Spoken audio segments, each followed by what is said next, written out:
Skip ചെയ്ത് വിടാം guys.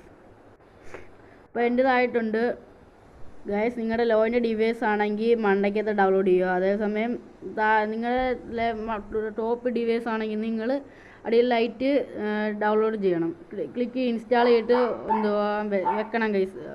Open ചെയ്യല് അല്ലാതെ വെച്ചാൽ എന്നിട്ട് ആ കോമൺ റോസ്റ്റർ എടുത്തിട്ട് ആൻഡ്രോയിഡ് ഡേറ്റ എടുത്തിട്ട് പേസ്റ്റ് ചെയ്യണം ഗൈസ്.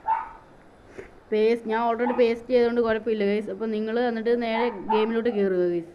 അപ്പം നിങ്ങൾക്ക് വർക്കാവും. അഥവാ വർക്കായില്ലെങ്കിൽ കമൻറ്റ് ബോക്സിൽ ഒന്ന് പറഞ്ഞാൽ മതി, ഞാൻ സൊല്യൂഷനായിട്ട് വരാം. മനസ്സിലാകാത്തവരെ ഒന്നും കൂടെ കാണണം, മനസ്സിലാക്കി ഇതൊക്കെ ചെയ്യണം ഗൈസ്. എന്നിട്ട് ഇതായിട്ടുണ്ട്. ഇതാവുന്നിടം വരെ വെയിറ്റ് ചെയ്യണം ഗൈസ്. വർക്കിംഗ് ആണോ ഇല്ലയോ നോക്കണ്ടായി ഗൈസ്. അപ്പോൾ ഇത് വർക്കിംഗ് ആണ് ഗൈസ്. എൻ്റേത് വർക്കായിട്ടുണ്ട്. വെറും 200 MB നമുക്ക് ലാഭമില്ല ഗൈസ്. അപ്പം ആയിട്ടുണ്ട്. വേണ്ട ഗൈസ്. ഞാൻ